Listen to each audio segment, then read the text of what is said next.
Hey Jessica, I am back with part 2 of your video natal chart reading. So let me just share my screen and bring up the PowerPoint. Now, there's a couple of things that I forgot to mention about your third house. With Capricorn on the third house cusp, as you can see right here, that could point to having a business license. So I'm wondering if you had to get a business license when you became a dancer. So that's something you can confirm. Also, that can be dealing with living in an urban environment, living in an urban area. Also with Capricorn on the third house cusp and Saturn and Taurus, making money is at the forefront of your mind, or you could say you always have to be thinking about making money.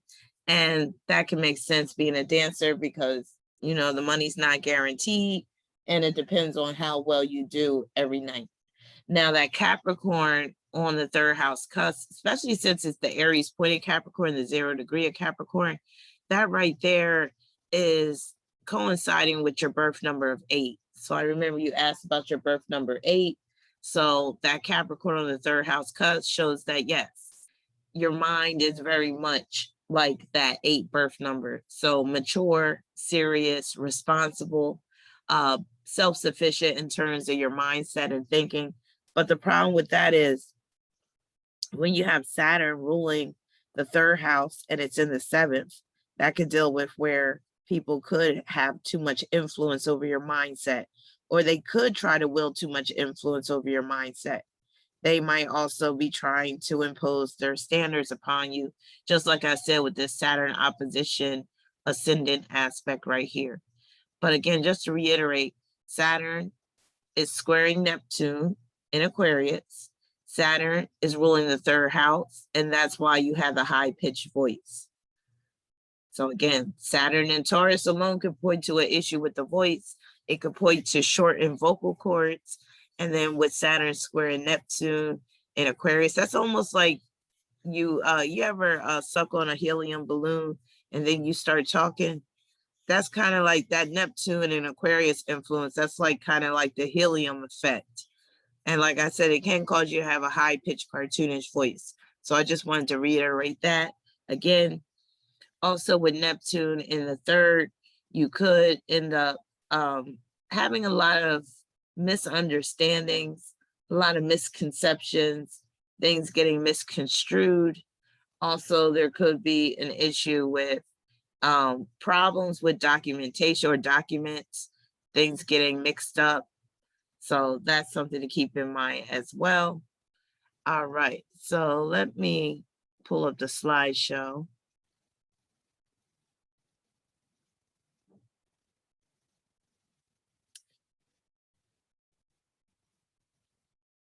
So here's your chart again. And we already covered Neptune.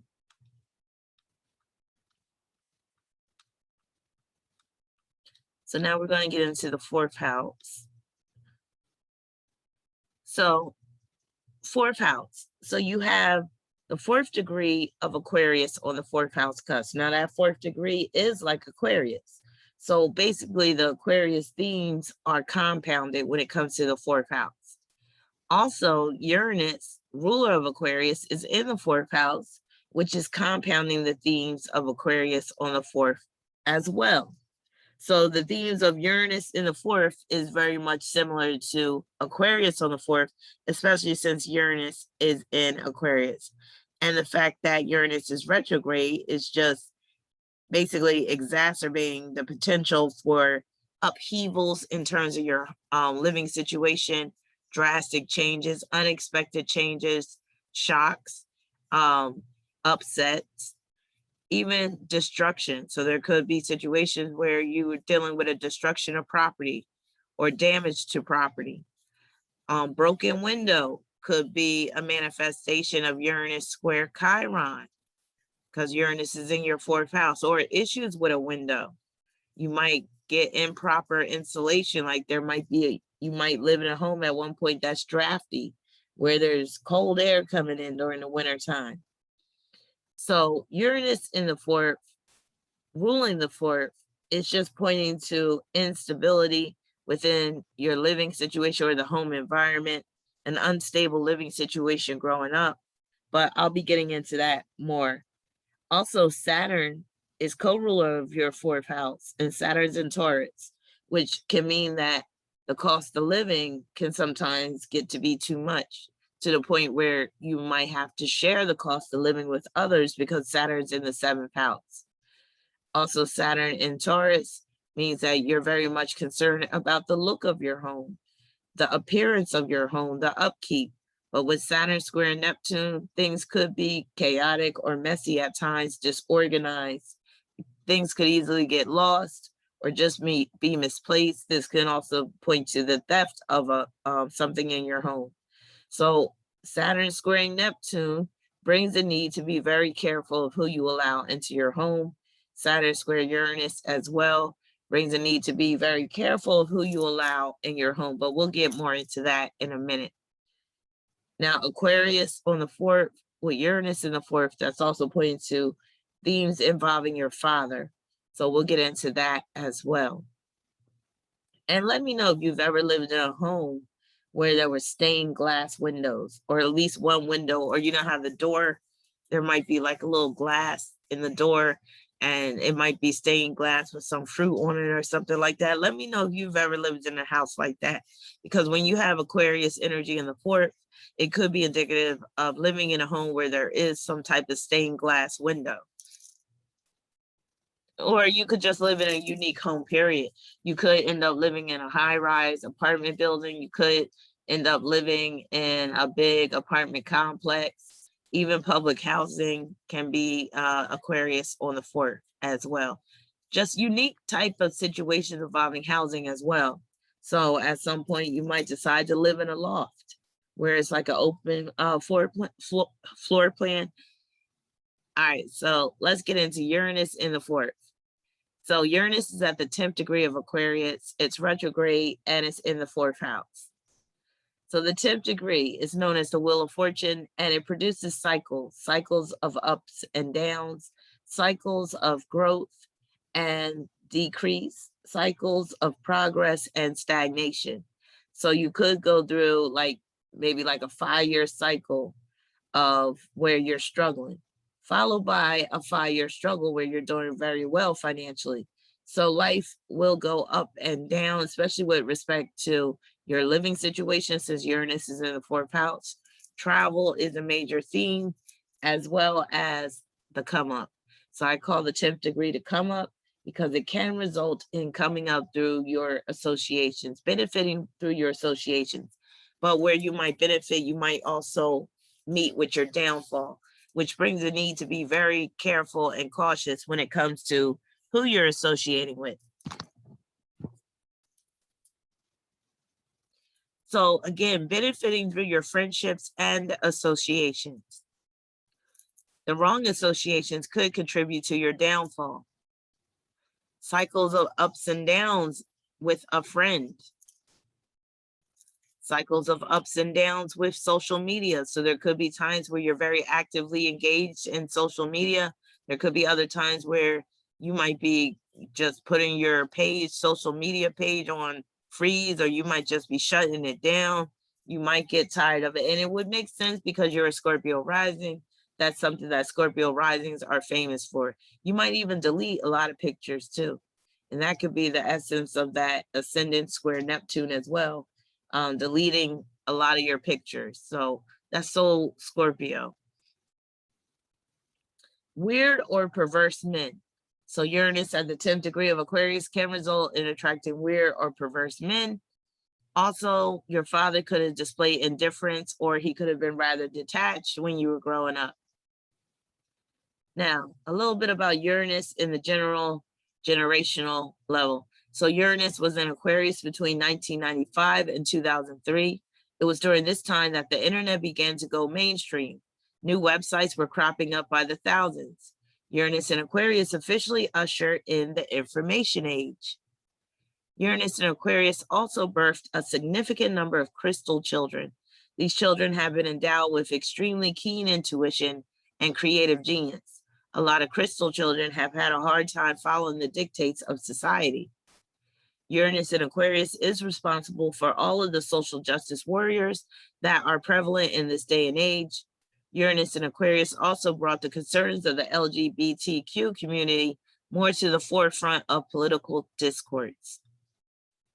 Uranus in Aquarius is about friendships and group affiliations.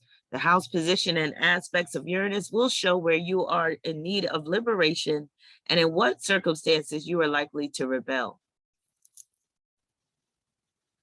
Now, the house placement of Uranus will show where you are apt to display a sense of entitlement, as well as where sudden changes and separations are likely to occur. And again, with your Uranus being in the 4th, that's dealing with your home life, not just your early home life, but your home life throughout your life. So there might be times every now and then where you're subject to some type of sudden change or separation. Also, Uranus is indicative of an early home. Uranus in the 4th house is indicative of an early home life that was subject to a degree of unpredictability. There may have been at least one upheaval that altered your living situation or family dynamic. Uranus in the 4th house is not conducive to an early upbringing that was peaceful and stable. Also, Uranus in the 4th can pertain to unique circumstances involving your father or your entire family for that matter. The theme of separation is present. There may be a lack of closeness and respect amongst family members. You may have some friends who are closer to you than members of your own family. A 4th house Uranus is good for homes that are used for more than just a living space. So your home could double as a meetup place or a place where you work. Now, communal living situations. So that's possible when Uranus is in the 4th, especially when in Aquarius. Also, living with a friend or roommate is possible at some point. A place could double as an office, a place for social gatherings, or a place of refuge for a friend in need. Or you might end up staying with a friend at some point. Issues with getting proper ventilation in a home, issues with electricity, like you might have a room where the socket doesn't work. You might have, lighting doesn't work right in a room. Also, you might not get proper ventilation in one of the rooms. You might live in a house where there's a weak Wi-Fi signal at some point. So issues with electricity will be common. Issues with electronics, Wi-Fi signals when Uranus is in the 4th house. Now, here are some aspects involving Uranus. So Uranus is squaring Chiron. If you remember, Chiron's in the 1st house. Uranus is in the 4th. So there's a chance of an injury to the ankle, shin, or calf, and this could occur while you are at home.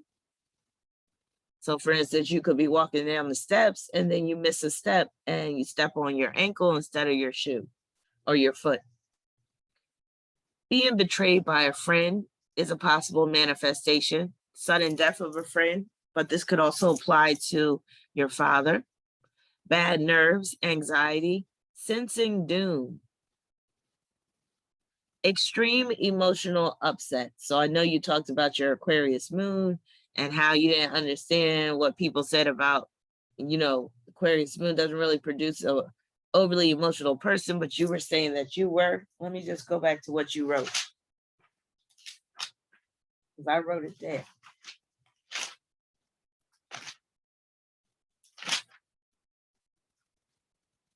You said, why I have very intense emotions, even though you have your moon in Aquarius. So this is one of the aspects that can produce very intense emotions, namely because Chiron is in Scorpio in the 1st house and Uranus is in the 4th. So that can manifest as extreme emotional upsets. You also have some other placements that deal with having emotional upsets or just being very emotional as well. So even the fact that the moon is in the 4th house, it kind of counteracts that Aquarius energy. Sexual perversion, so doesn't have to be you. You could attract a guy that is into some type of perverted sexual proclivity, and he might want you to help him live out that fantasy. Periods of abstinence are possible. Attracting demons in the flesh. And again, The demon part is coming from that Chiron and Scorpio. And then Uranus is that magnet that could be attracting this person. It could be members of your race in particular. Also with Uranus square Chiron, you could have experienced living in a haunted house at some point, and you might have been given quite a fright. If you ever been in a home and lights start flickering, or if you start to hear like maybe some radio come on or something like that, yeah, you could be in a haunted house. And sometimes you could just be dealing with interference from other signals. So you could live in a house at some point where the signals are kind of crossed and like crazy stuff be happening. House guests from hell. So this aspect can deal with where it's hard to get somebody to leave your house once you let them stay with you for a spell. You might need a spell to get them out.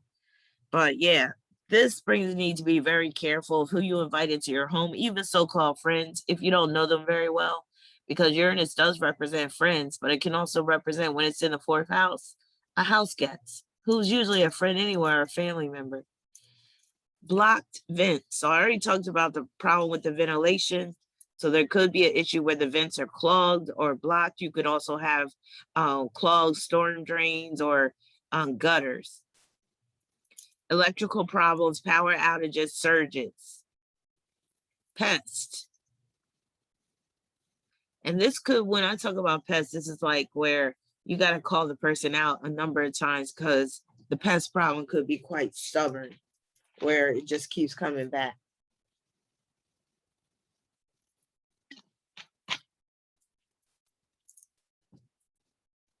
Issues with utilities. So you could experience issues with utility companies in particular. It might be an issue with the reading of your meter. Your meter might be saying that you owe more than what you actually do. So there could be issues with that. Weak or obstructed Wi-Fi signals. So we already kind of went over that. Problems with electronics may often need to be replaced more than the average person, I'll say. So Uranus is opposing the asteroid Diana, and Diana could deal with where you are hunting for something, where you're looking for something. So this could manifest as a stalker. You could be in search of someone or something, being in search of a sugar daddy. So this could deal with where you're on one of those websites for sugar daddies, like sugardaddy.com. Uranus is opposing the Arabic part of the father. And this is a sugar daddy aspect if it doesn't deal with your father himself. Now, in terms of your father, this could be indicative of being separated from your father, estrangement from your father. Perhaps your father just didn't have that fatherly instinct. Father could be cold and aloof.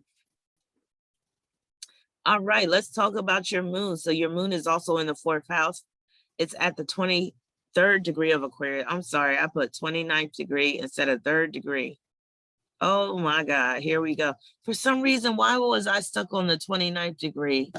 Oh, it's probably because you have the 29th degree of Scorpio. So let me just change this real quick. That's better than what 23rd degree is, so much better than 29th. My bad. So the 23rd degree, that is known as the royal star of the lion. And it's very fortunate.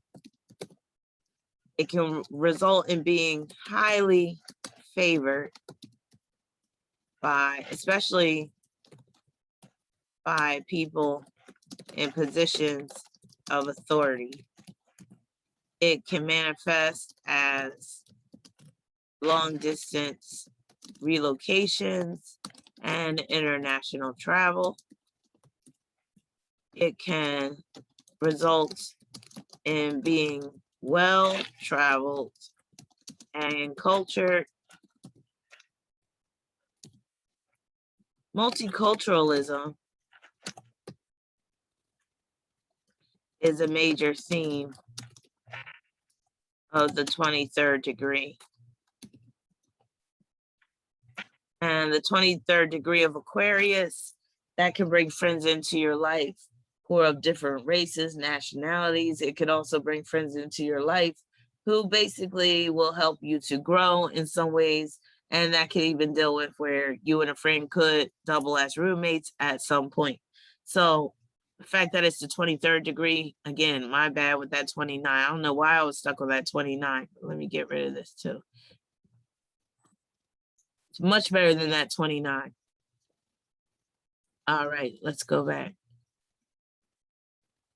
It might have been the chart I just got done before yours. They could have had something at the 29th degree. Anyway.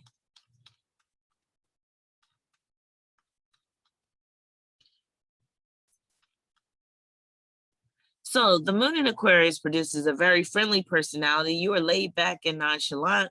You are also impersonal and you are not egotistical.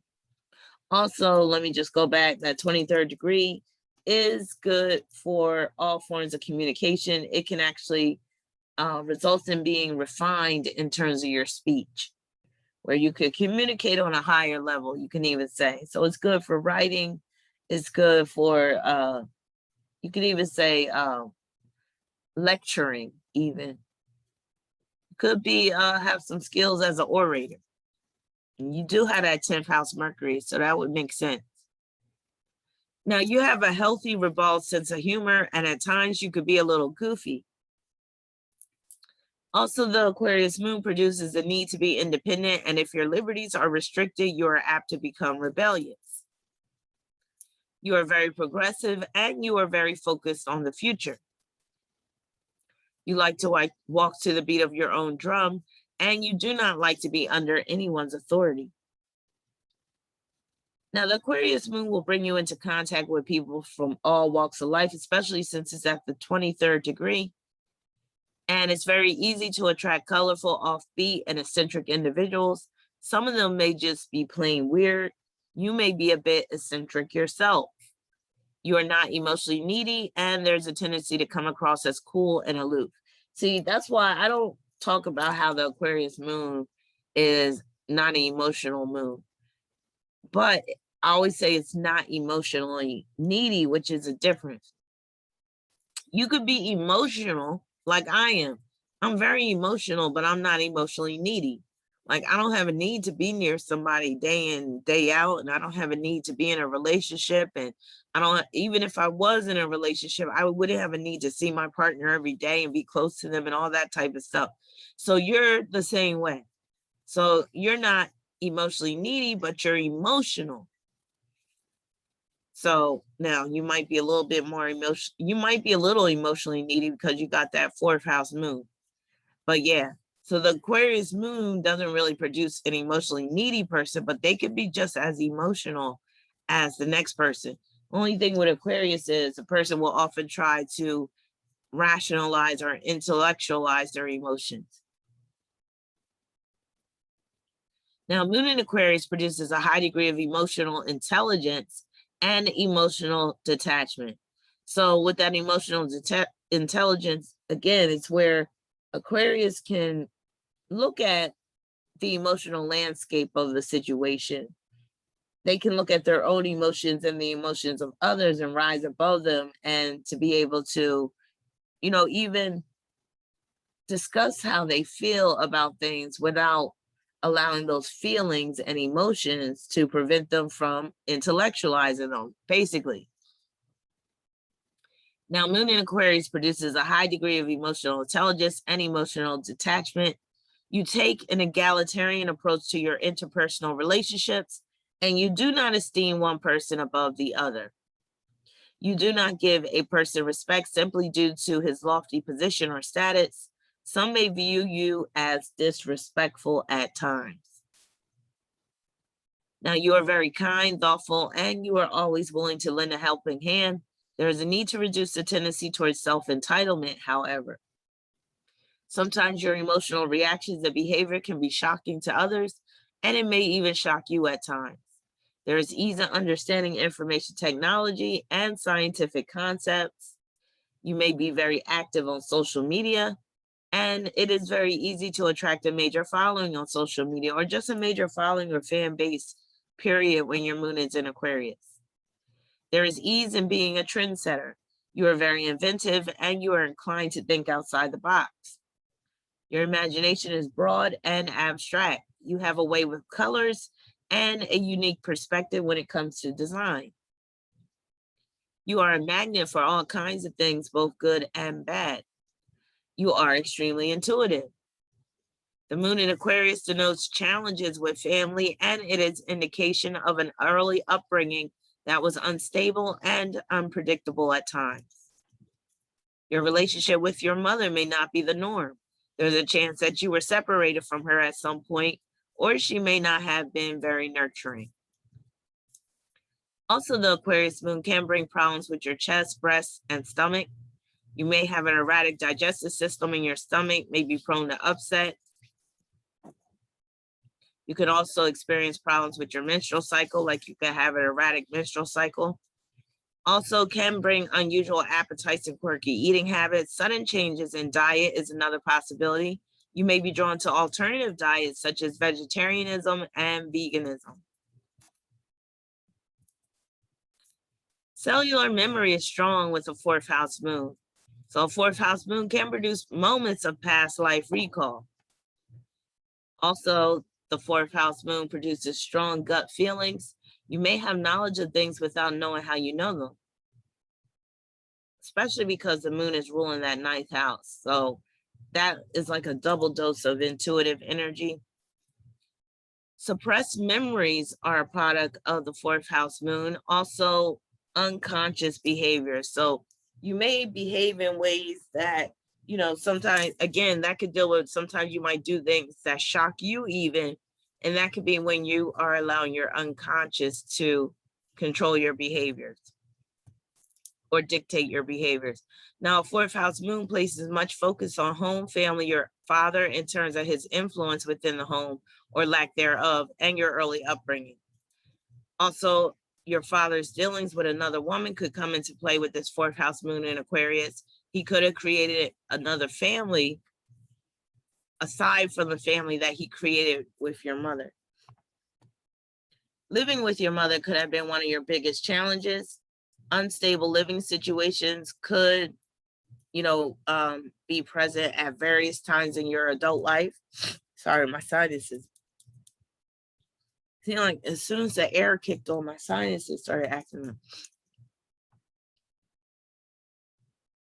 Now, the fourth house placement on the moon can point to unfinished business that keeps you from branching out beyond that which is familiar. Your true personality is largely hidden from the outside world. Very few people may know the real you. A fourth house moon can cause you to be too subjective and myopic. It can cause you to avoid that which you do not understand. Now, the fact that the moon is in Aquarius does help you to avoid being so like closed in and so like guarded with things. And so the Aquarius moon helps you to be less subjective, I'll say. But that fourth house is strong in terms of subjectivity.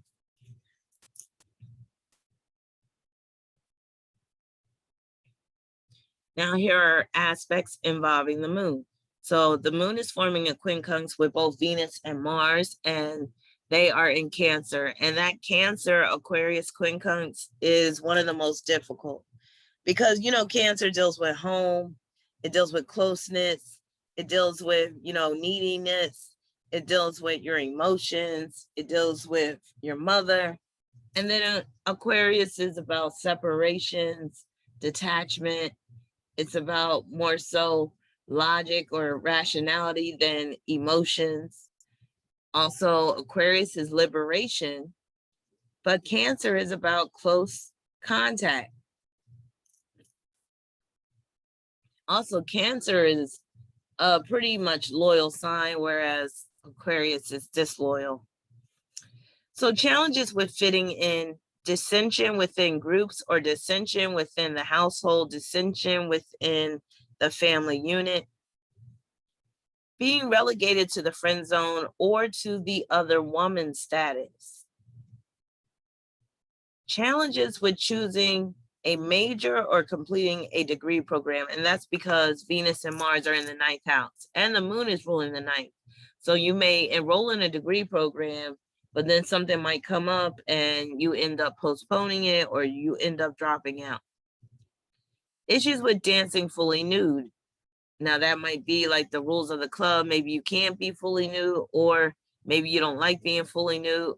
This could deal with being semi-nude. The reason why I'm focusing on nude is because the moon in Aquarius. Also, this can deal with men crossing boundaries, and that's because Venus rules the 12th house. Issues with finding suitable mates of your own race. Being detached or distant from family or your father. Adjustment in terms of a relocation, having to adjust to a new culture or a new way of life. Also, more about Moon, Quincunx, Venus, and Mars. Distance could plague a relationship, whether the distance is physical, emotional, or both.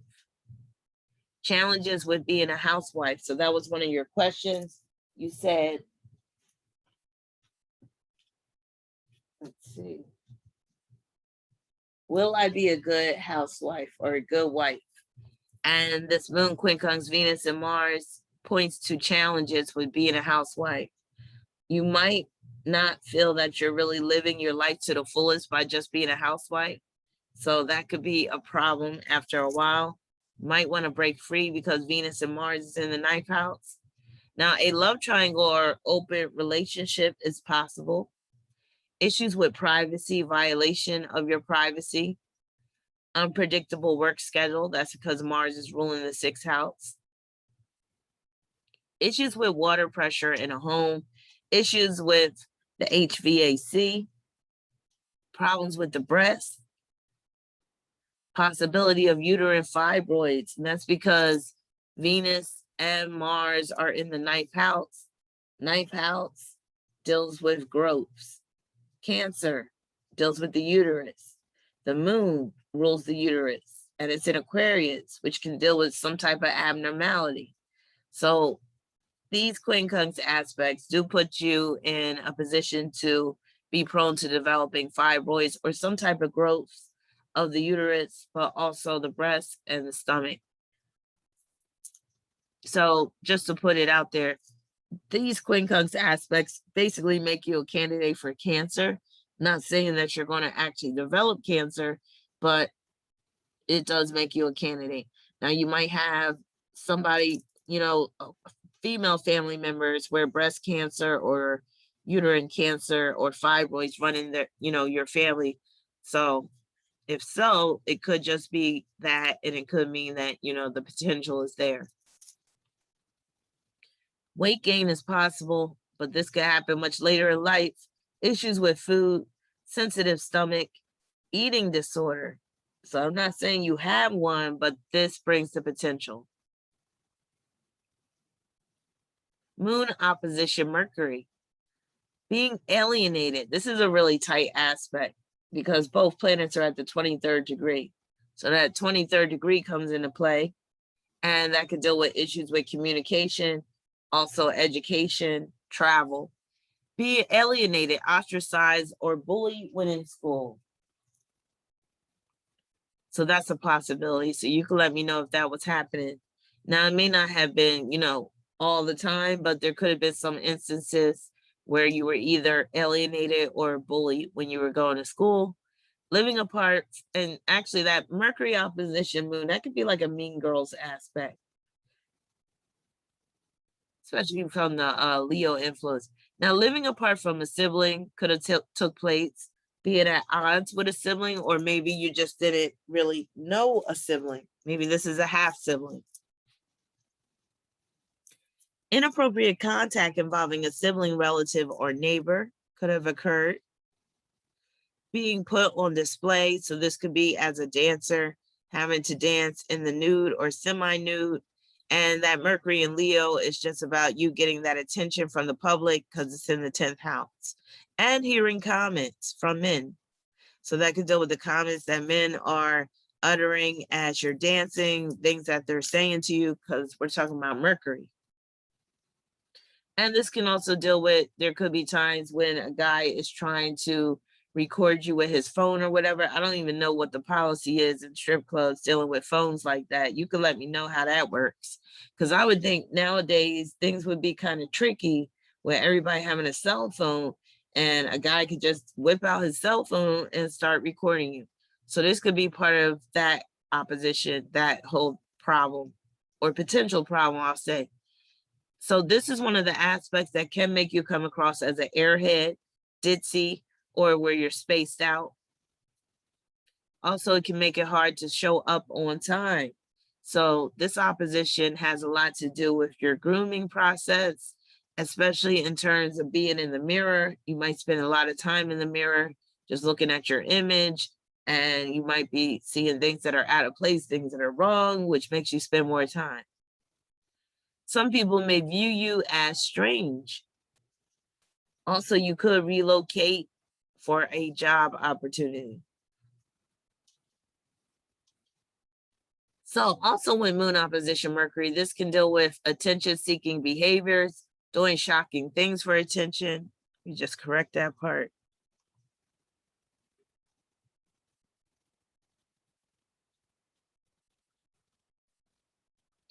Being scrutinized by men, and that can happen while you're in the strip club, but it can happen anywhere. You could be in a male-dominated field and you're constantly being scrutinized by men. Like, for instance, you got the type of chart where you might work on a construction site as a secretary or whatever. And of course, you would be scrutinized by those men whenever you walk by them, when they come into the office for their paycheck or whatever. Now, just having that Leo energy in the 10th house, that could deal with where you do work in a male-dominated field at some point, or where you just work somewhere where it's all about the men, where men are surrounding you, just like in the strip club. So this opposition can cause you to be detached from the idea of having children. It's not really conducive to being a mother, or I'll say a mother where you're getting fulfilled at being a mother. You might feel far removed from the idea of having children, and having children might be a regrettable situation for you at some point.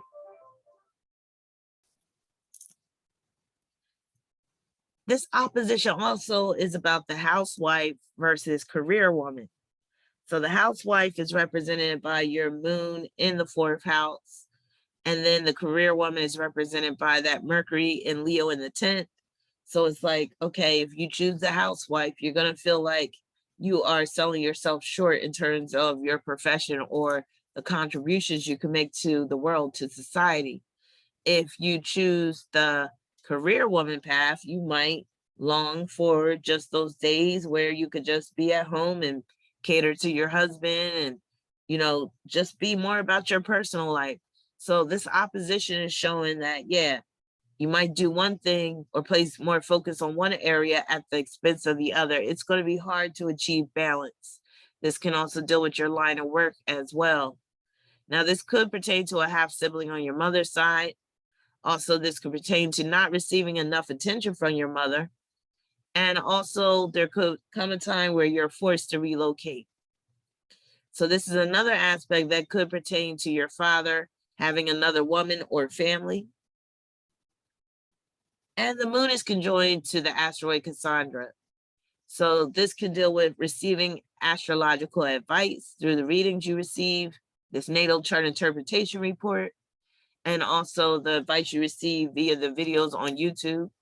Female astrologers, this can be represented as a female friend provides advice, online counseling or therapy. Also, women could come into your life and provide you with motherly advice. And this could represent a den mother. You know, sometimes at the strip clubs, they be having den mothers that be, you know, just managing the girls and all that, making sure they have what they need, keeping the girls in line. So this aspect can point to that as well. Also, you may ignore well-intentioned advice, and other people may ignore your advice, which is one of the running themes of Cassandra. The moon is also running parallel to the asteroid Psyche, and this could deal with being objectified, being caged up or trapped by a man, only being able to see a lover on occasion, having cabin fever, feeling too cooped up, psychological wounds that never heal, and this could involve mother or your family as a whole, believing that you are not worthy of being loved. Beauty is a blessing, but it can also be a curse. So all that ties into this aspect right here. Moon opposition Tauro. So this is an asteroid that could deal with masculinity, hypermasculinity, aggression, male aggression in particular, being naked around men. So again, that moon in Aquarius, that's nakedness. It's representing your private parts, all of that, because it's in the 4th house. Being around hyper-masculine, pig-headed, aggressive men. A woman threatens you or challenges you to a fight. A woman fights you over a man. A need for a method of home defense, because this can deal with your home being vulnerable to someone, some type of burglar or intruder. The moon is conjoined to the fixed star Sato, and this can manifest as great fortune. It pertains to astrology. So this pertains to the astrology readings that you receive, but you might also decide to practice astrology yourself one day. Occult teachings, government or business matters, psychic visionary, originality, personal charm, temperance or moderation, aviation. So perhaps your father has experience working in the field of aviation. Maybe he was in the Air Force with that Aquarius energy in the 4th house. So you could let me know. Or maybe he just had an affinity with aircraft, airplanes, what have you. Now this could show that you could have an affinity with aircraft, or you could work for an airline at some point if you just wanted to get a regular job. Moon conjunct Kitalpa.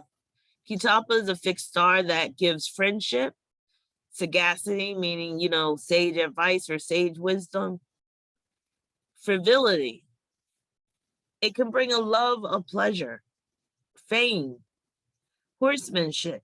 So you might have an affinity with horses. You might have experience riding a horse.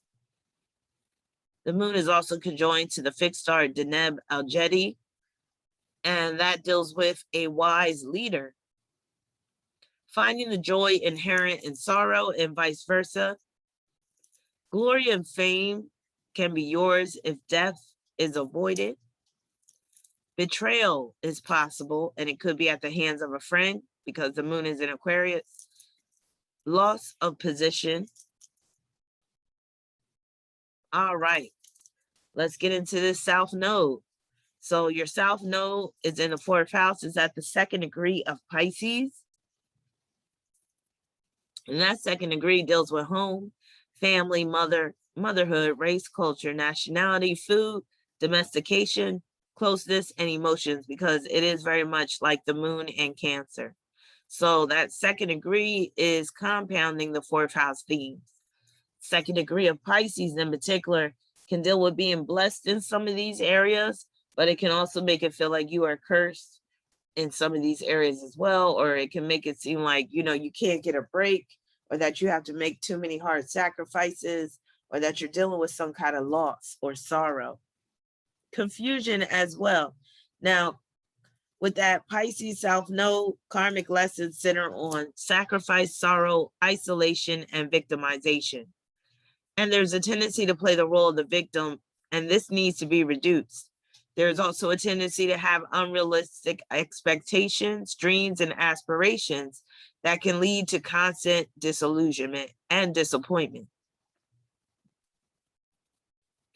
Now, it is easy to fall victim to illusion and deception with the Pisces South Node. There is a tendency to be too impressionable. The Pisces South Node can also pertain to secrets that are at risk of being exposed. In a past life, you were insulated from the outside world. You could have been isolated, or you could have been in a state of confinement or imprisonment. Addictive, and these things could still play out in this current lifetime if you're not careful. Also, the Pisces South Node could produce an addictive personality. You may have a few addictions. It can also make you very inclined to prefer being in an intoxicating state rather than being sober. victimization. In your past life, you could have been victimized in some way. So in this present incarnation, it is easy to revert back to a victimhood mindset, or at least where you err on the side of passivity. Let me just fix this part. Let's be intoxicated.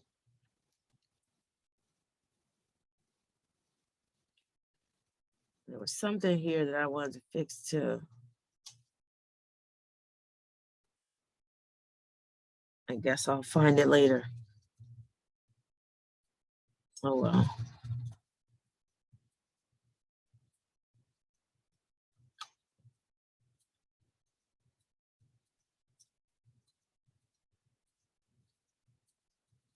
All right, so you could have victimized others through deception and theft.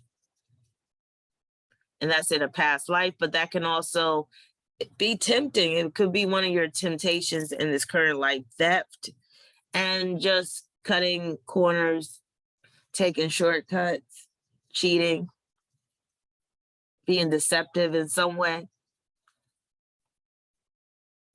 Uh-oh, what's going on? Oh, let me minimize that. Okay. Now, you are not accustomed to living life as your own person with individual needs and desires. And this stems from your past life where you were very much about merging with others, where your individual self no longer remained. Now, thus in this lifetime, it's easy to negate the self and to make endless sacrifices on behalf of others. Also, you could be lacking a strong sense of individuality or separateness. You could have a martyr mindset or a Jesus or Savior complex. Gullibility is a product of the Pisces South Node, as well as impressionability. Lies and deception are problems, whether it's coming from you, someone in your family, someone close to you, because the South Node's in the 4th house. Now, many of the sacrifices you make will either be worthless or will be unappreciative or unappreciated. In this lifetime, you may suffer from the pedestal syndrome at times where you feel that you are above certain forms of drudgery and menial work. You may long to be taken care of so you don't have to work. Now, there will always be a need to be very discerning when it comes to gurus, spiritual leaders, and spiritual groups.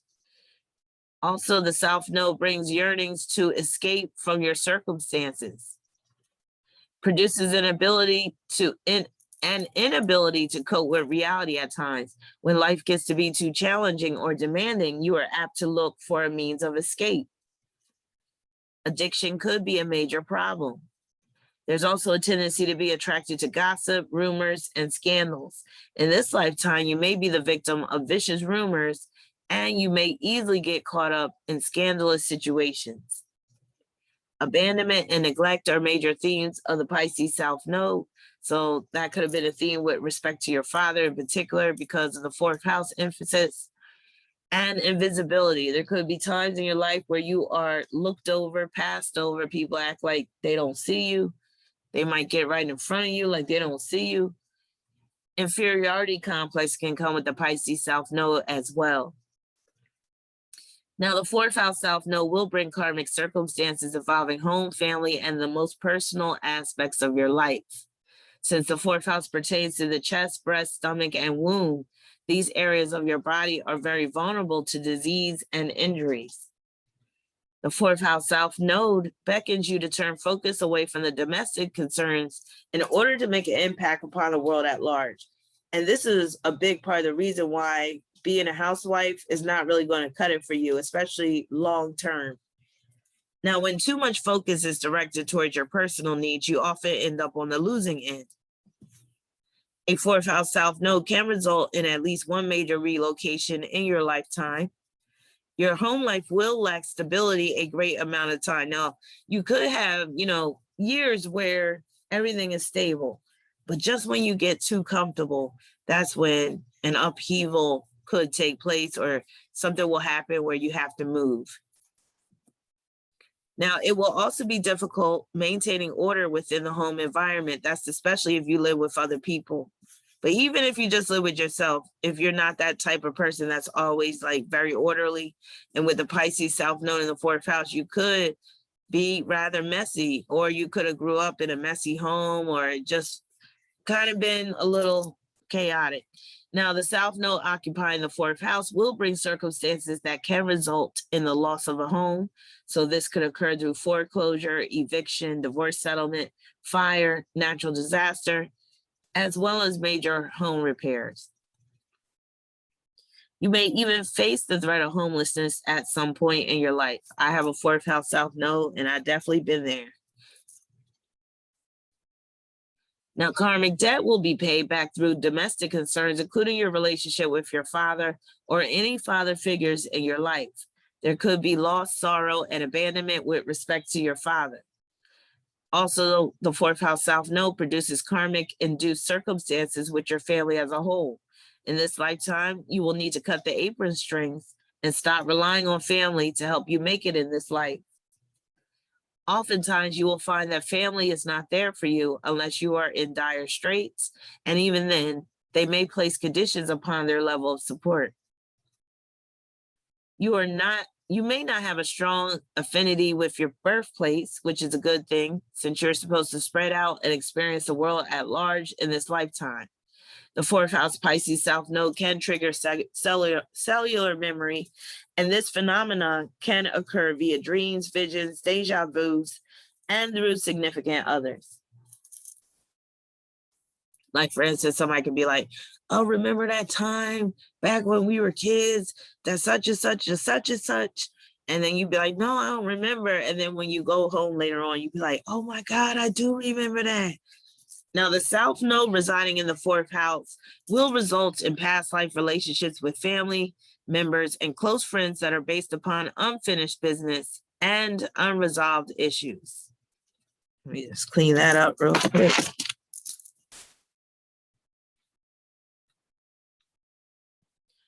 So here are aspects involving the South Node. So the moon is conjoined to the South Node. It's a dissociative conjunction, and it's rather wide. So your moon is at the 23rd degree of Aquarius. I think that's why I was also hung up on that 29th degree. I don't like conjunctions like that, where it's like a wide conjunction and it's dissociative at the same time. I'd be like, ugh. But anyway, 23rd degree of Aquarius, that's your moon, and your South Node's at the 2nd degree of Pisces. Now, it's a conjunction per distance, but it's not a very strong conjunction, but it can still play out in your life, such as it is indicative of a past life of being a member of an advanced culture or society. And it could have been highly technical or technological advancements. A part of life being part of an alien-themed cult. So that would be that combination of Aquarius and Pisces. Could have been a psychic reader, a clairvoyant, or astrologer in a past life. Now, it's the underlying reason why you are viewed as ditzy or an airhead. So this is the underlying reason right here. The moon in Aquarius conjoined to the Pisces South Node, because that combination in all actuality can produce the type of ditzy airhead type of person.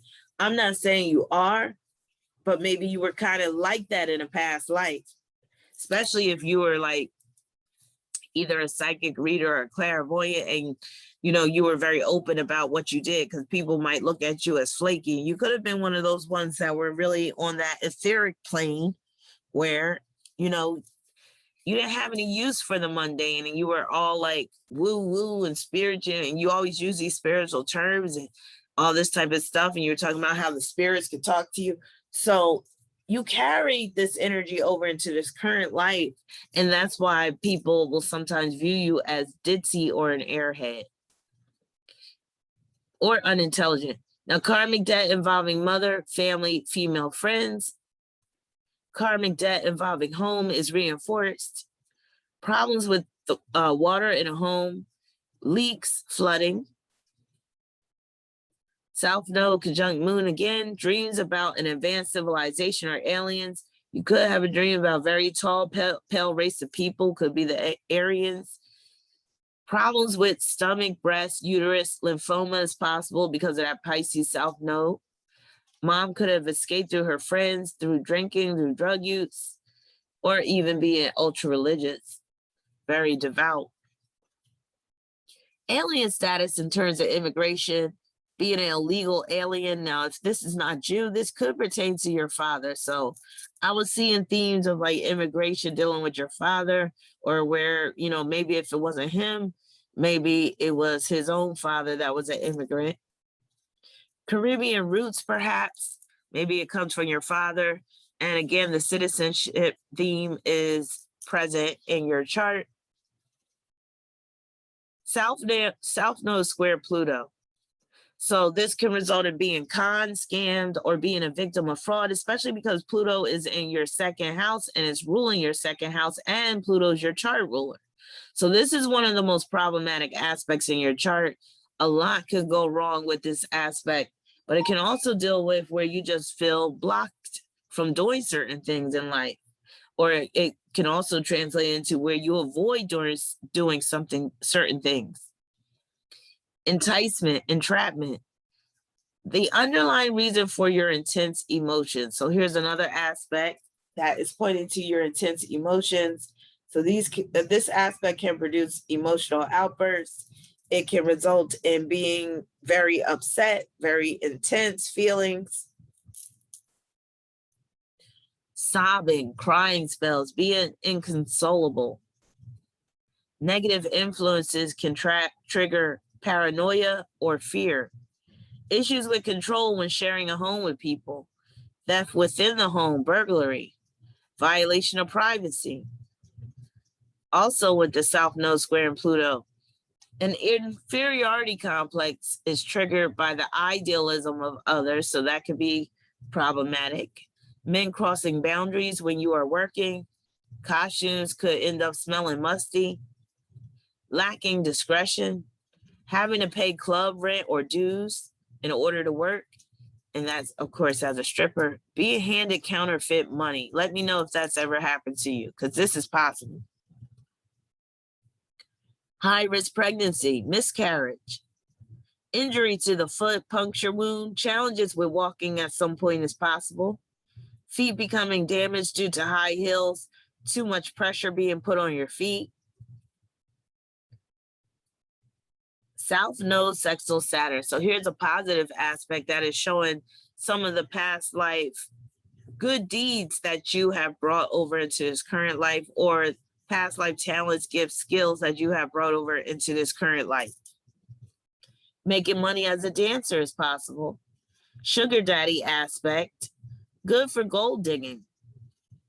And that's because Saturn is in the 7th house, it's in Taurus. Being treated like a princess. So you could meet a mate that treats you like a princess. Good for interior design, fashion design. Good for working within the cosmetology field. Good for being a spiritual advisor. Also, this can deal with you receiving spiritual advisement. Good for painting and sculpting if you wanted to go the artistic route. More about South Node sextile Saturn. Making money as a dancer, indulging men's fantasies, sugar daddy aspect, good for gold digging. Oh, I already talked about this. Wait a minute. So I guess I had this in here twice. Wait a minute. Let me make sure I got everything from that one.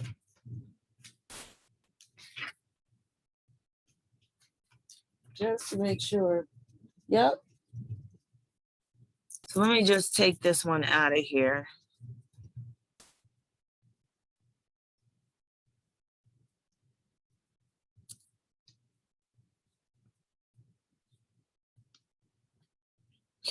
So you also have the South Node running parallel to the asteroid Cassandra. So this Cassandra has already showed up through your moon.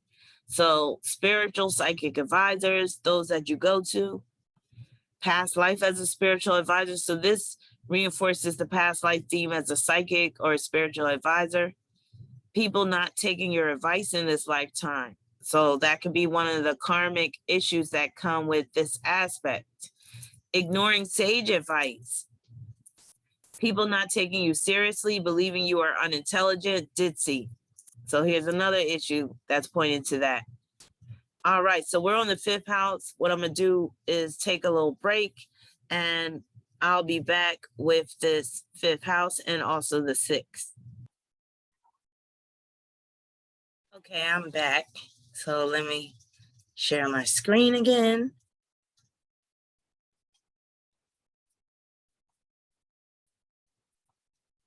All right, so we are on the 5th house now. And the 5th house, it deals with your manner of self-expression. It deals with love, romance, sex, procreative sex, but also recreational, which can lead to procreative sex. Also, it deals with investments and what you like to do to have fun, enjoy yourself, all that good stuff. So here's your 5th house right here. You have Jupiter in the 5th house. You have the 7th degree of Pisces on the 5th house cusp, and that 7th degree compounds that Pisces energy. So your love affairs can be very Piscean. And what that means is they could feel like fairy tale romances, at least one or two of them. And then you could also have the type of love affair where a guy is supplying all your needs, taking care of you, treating you like a princess, treating you like you're a precious jewel. Also, you could be quite spoiled by a lover, but this can also deal with a secret love affair, secret, lover, where you're kind of pushed to the sidelines and you're kind of like feeling like a rag doll because the lover might just leave you on the shelf and he might just pull you down at will whenever he feels like it. Also, lies and deception, confusion could plague your love affairs as well.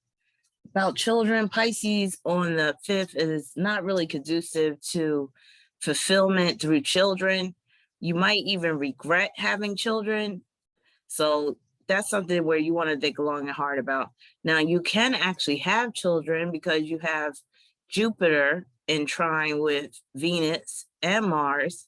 So that right there could bring children into your life, whether it's your own biological children, or you could have children through a marriage, through adoption even, because these aspects can deal with adoption, even having a foster child, if you wanted to go that route. Not saying that you will, but the potential is there. All right, so let's get into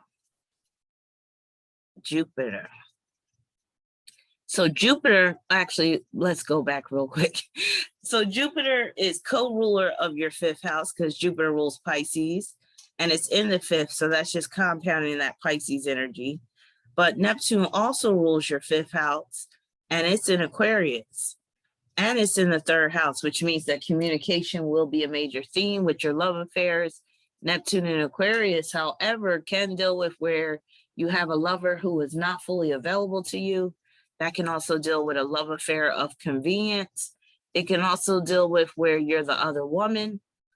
So that can be problematic at times, of course, especially since Neptune is squaring that Scorpio Ascendant. So that's like, you can't ever be public about your relationship, or one of them, your love affairs, where you always have to keep things under wraps. But with this square, there's always a chance of being exposed, basically the wife or the girlfriend finding out about you. Neptune and Aquarius can also deal with where you attract lovers who are weird in some way. They are even perverse. So you could attract perverts. So always keep that in mind, especially because Neptune is at the 0 degree of Aquarius. And with Pisces on the 5th, you could also attract lovers who always want to take your picture, or they want to take video recordings of you. They want to do an amateur porn with you. You might even attract men that are into foot fetishes, like they might worship your feet. So that goes along with that Pisces on the 5th. Jupiter in the 5th as well, since it's in Pisces. Jupiter is retrograde, which is just compounding the challenges that could come with Jupiter when it's in the 5th house. Number one, you could attract a lover who just expects too much from you. Like he might want to be fully immersed in your life, or he might want you to be fully immersed in his life, and you might feel like you are drowning, like you need to come up from air every now and then. You could also attract a lover that's going to keep you in a state of confinement, where you feel trapped in this love affair, where you don't have much freedom in this love affair. Because when you have Pisces on the 5th, you may not be fully exercising your free will anyway. And that goes back to that Pisces South node. So know that through love affairs, you could revert back to the Pisces self-know tendencies where you could be vulnerable, be put in a vulnerable position. You could end up feeling trapped. You could end up feeling hopeless or helpless. You could end up basically losing yourself, losing touch with your individuality, losing touch with who you are when you're in a love affair. Also, Neptune in Aquarius can deal with a lesbian love affair as well. So this is a bisexual hookup. So you could be into men and women. Also, Neptune in Aquarius, ruling the fifth, is also pointing to you being a stripper, exotic dancer, especially in terms of the nudity. And Pisces on the fifth period, that's just good for dancing and just all forms of artistic expression. So this is just showing you could do more than just dance. All right, Jupiter. So Jupiter is at the 27th degree of Pisces. It's retrograde in the fifth house. And the 27th degree is known as the scepter. And it promotes originality in terms of artistic expression, drive, passion, individual power. The 27th degree deals with men because it breaks down to 9, also sex, aggression, conflict, and violence. So Jupiter at the 27th degree of Pisces can manifest as sneak attacks, and it points to you being in the strip clubs, sexy costumes, because Pisces rules costumes, and the 27th degree can point to the sexiness, fulfilling men's fantasies, dancing mixed with athleticism. So I'm not sure if you'd be doing the pole tricks, but that's what that could deal with. Artistic expression is original, so I already stated that. Being a makeup artist is an option for you, or a vlogger, a stylist, designer, model. So just having Jupiter in Pisces in the fifth, that could be like your Instagram account. Now, on an individual level, Jupiter in Pisces produces a need for occasional escapes from the hustle and bustle of life. It brings an unwavering belief in the supernatural. You may even have direct experience with the paranormal, especially if Jupiter is in aspect with one or more of your personal planets. Jupiter in Pisces brings an interest in the magical and mystical side of life. Esoteric knowledge is the theme of Jupiter in Pisces. It can produce vivid, lucid, and prophetic dreams. It also brings the possibility of sleepwalking. Jupiter in Pisces can produce a yearning to be a part of a spiritual group. However, it also puts you at risk for being sucked into a cult-like religious or spiritual group, since Jupiter in Pisces produces a high degree of impressionability. Gullibility is a product of Jupiter in Pisces. It can result in being easily duped. Freedom could be sacrificed on behalf of others. Jupiter in Pisces brings with it a tremendous amount of compassion and sympathy. Let me just fix that right there.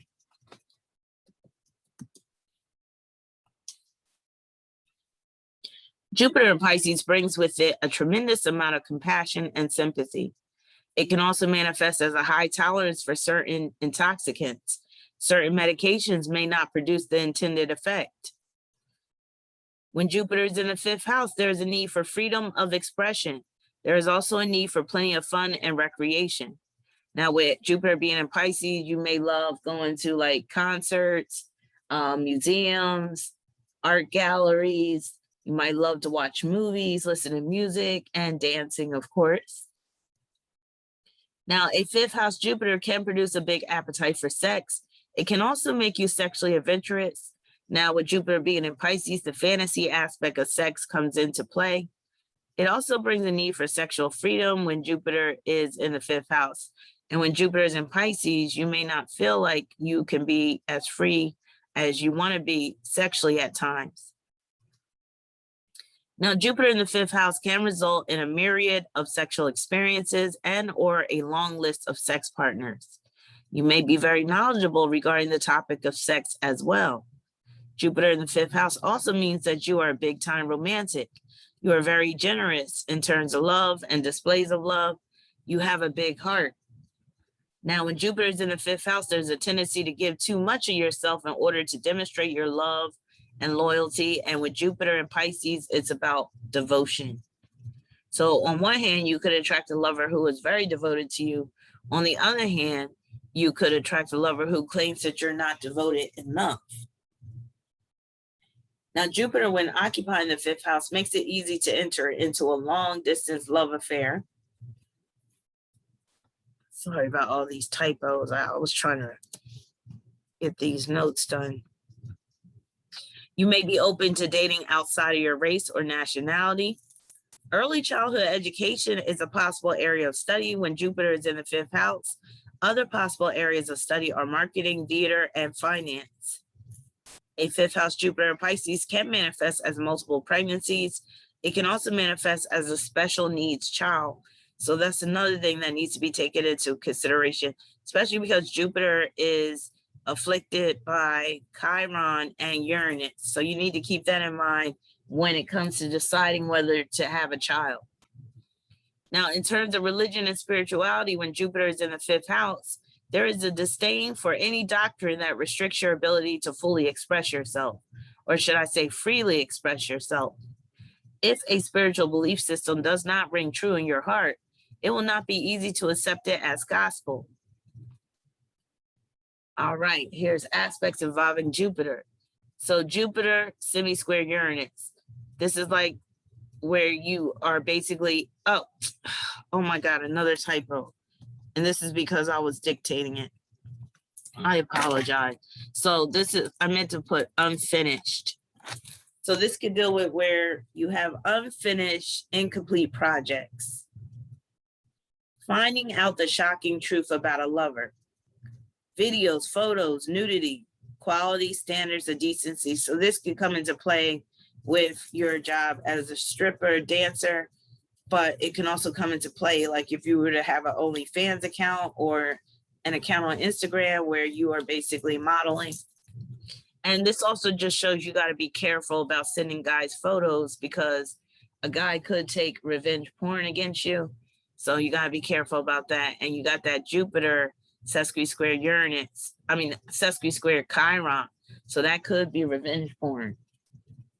And you just don't want a bunch of your images out there anyway. Possibility of an ankle injury from dancing is possible. Possibility of a foot injury from stairs, perhaps.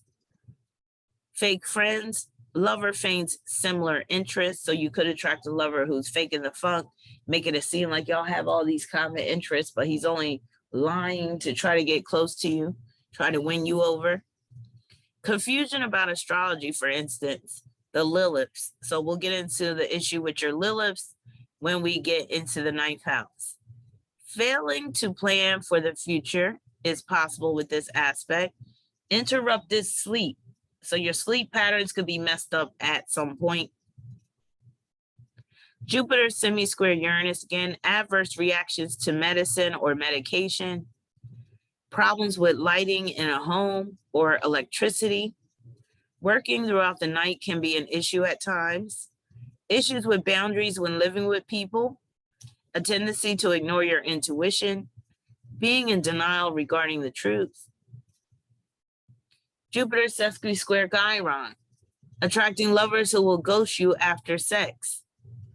Attracting lovers with abandonment issues. Chance of getting deep into debt. Making sexy videos, movies. That's supposed to be another bullet point. So again, that could be having an OnlyFans account if you didn't want to dance in the clubs anymore.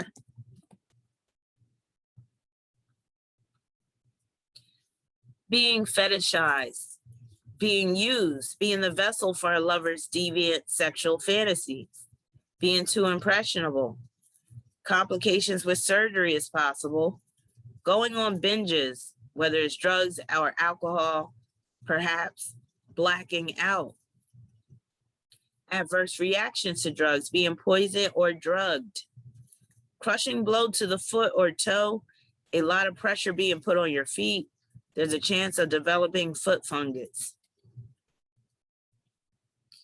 Jupiter is running contraparallel to the asteroid Juno. Juno is an asteroid that deals with relationships of all kinds, partnerships, as well as marriage. But what it usually deals with is the main problem or some of the main problems in a relationship or marriage or partnership.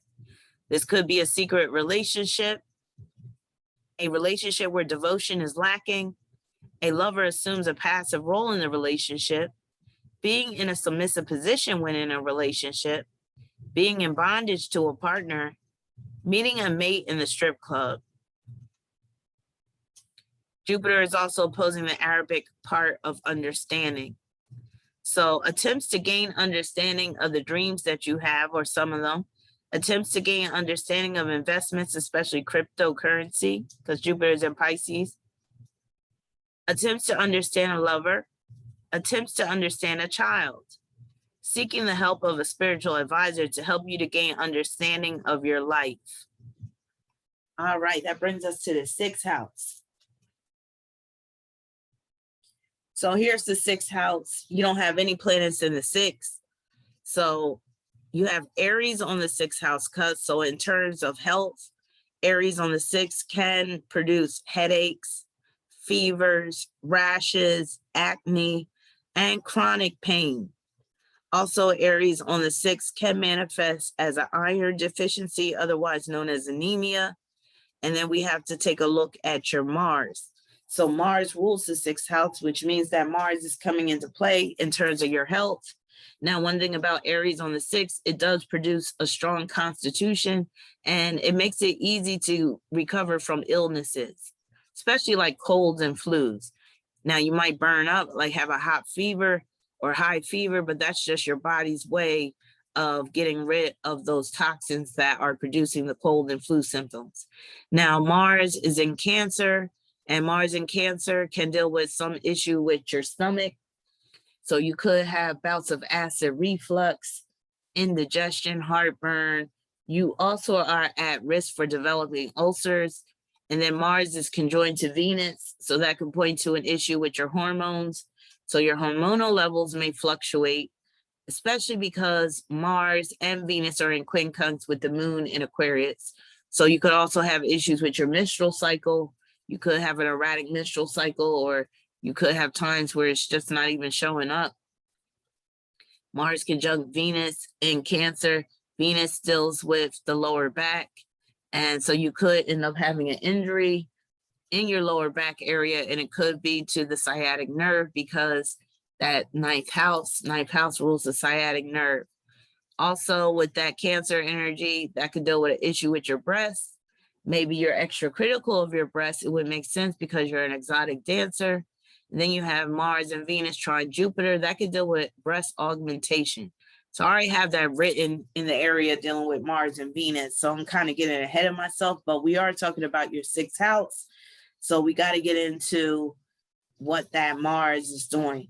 Now you got the 6th degree of Aries on the 6th house cusp. That 6th degree deals with money. It deals with relationships, partnerships, and it also deals with beauty, artistic expression, all of that. Now, the 6th house also deals with grooming. So with Mars being conjoined to Venus in Cancer and making a quincunx with that moon in Aquarius, that's pointing to your issues with grooming, being able to get out the house in enough time. That Aries on the 6th with Mars in Cancer can make you too personalized, where you're losing track of time. It can also make you too self-conscious and also a bit vain. So Cancer can be quite vain, and so can Leo as well, but it could just cause you to spend too much time in the mirror, spend too much time primping, trying to get ready, all that type of stuff. Now, in terms of work, Aries on the 6th house cuts really brings a need for you to do your own thing when it comes to work. It's not conducive to being under direct supervision or being in those tightly controlled work environments. So with Aries on the 6th, working independently is advantageous, or I'll say is preferable, and that should always be your aim. Being your own boss, being self-employed, that's very much Aries on the 6th. And then when you have Mars conjoined to Venus, that's like you being able to earn money through your own merit. Also, Mars in the 9th, that's working independently again. And with Mars conjunct Venus, even if you're not dancing, you could still get a job at, an independent contractor position. This can also enable you to work from home. Mars and Cancer conjoined to Venus. Just having Mars and Cancer alone can enable you to work from home. Now, Mars in Cancer is good for caregiving positions. It's good for nursing, being a CNA, working in the healthcare field, especially in terms of like, if you didn't want to do nursing, you could be a doula, or you could be a nutritionist if you're, interested in food and the science of food. You could be a dietitian. You could work for a nursing home with that Mars and Cancer conjoined to Venus. So you definitely have some aspects in your chart, some placements in your chart that would be good for working within the healthcare field, or where you have a business that is catered to women. And again, that's that Mars ruling the 6th house in Cancer. Now, work for you is very personalized. So again, that reinforces the need to be self-employed as opposed to being employed by anyone. Also, with that Mars in Cancer, if you don't feel like doing something, a lot of times you won't do it. So again, you're very subjective when it comes to your work, very personalized, and customization is a major theme when you have Mars in Cancer ruling the 6th house, and with it being conjoined to Venus, that's customizing, or you could say that's customization in terms of products, customization in terms of services, customization in terms of your clients, clientele, all that good stuff. Now, Mars in Cancer conjoined to Venus, that's like you really playing up your femininity to make money. And in terms of just your schedule, when you have Aries on the 6th, it's always preferable to have a job where you can make your own schedule. And being a dancer, I'm sure you could do that. And then Mars being in the Cancer, that makes a lot of sense too, about you needing to create your own schedule. So I'll be getting into more possible career options for you, but just off of that Mars in Cancer conjoined to Venus, again, that's really good for working in female dominated fields, but also working or having a business where you cater to the needs of women. And also that Mars conjunct Venus is just really good for working in the beauty field, working on the artistic end, music, dancing, all of that good stuff. So that's pointing to that. If we're talking about health and fitness, with Mars in the 9th house, that's good for walking for fitness, whether it's on a treadmill or walking outside. It's also good for doing like a mixture of fitness activities, and that can even include like a little mix of martial arts and stuff like that. Mars conjunct Venus, that's good for having a workout buddy, or even working out with your mate, working out with your partner. And you could be very much into swimming as well. You got Jupiter in Pisces in the 5th. You got Mars conjunct Venus in Cancer. So swimming is a good way to, get your fitness in as well. So you might be into that. And yeah, and just dancing for fitness too is good with Mars conjoined to Venus. Now, in terms of your diet, Mars conjoined to Venus in Cancer can cause you to be very particular about the food that you eat. But that 9th house placement of Mars and Venus in Cancer can cause you to overeat if you're not careful. Also, Mars and Venus in Cancer being in quincunx with that moon can deal with where you have an erratic appetite. So sometimes you may not have much of an appetite at all. Other times you might have a voracious appetite. Also, that can point to just trying different types of diets, experimenting with like veganism and keto and pescatarianism and all that type of stuff. There might come a time where you make a drastic change in terms of your diet and you just cut out some key foods that you really used to enjoy for whatever reason. Mars conjunct Venus in Cancer can also point to the search for certain types of foods. So if you decide to go the vegan route, this would actually make a lot of sense because that can deal with where you're searching for vegan type foods, including going to a restaurant. You're searching for restaurants that have vegan options or whatever. Or even if you're vegetarian, it could go the same way. Now, Mars in Cancer conjoined to Venus can bring love for sweets and comfort foods in particular. So that's your 6th house. If I happen to think of anything else pertaining to your, oh yeah, how about this? When you got Aries on the 6th, you are prone to sustaining injuries to your head and face. You're also prone to sustaining cuts and burns. So you always have to keep that in mind as well. And with Mars in Cancer, ruling the 6th house, there's always a chance you could get burned by a hot liquid, hot coffee, hot water, etc. So that concludes part 2 of your video natal reading. I'll be back with part 3. I'm not sure if I'll be able to get through all of part 3. All of your chart in part 3. If not, you'll also have a part 4. Please just allow some more time for me to get part 3 out to you, because I have to do some other work as well. I'm thinking I'll be able to send you part 3 by Friday afternoon.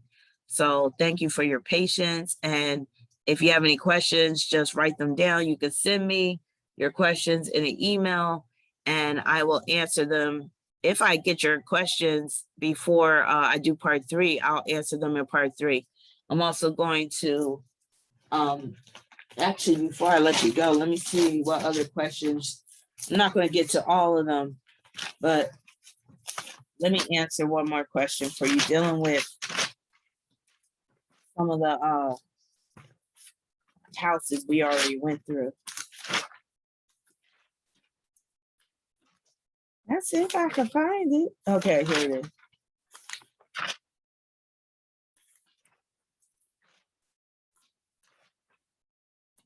Sorry. All right, I got a lot of notes. Okay.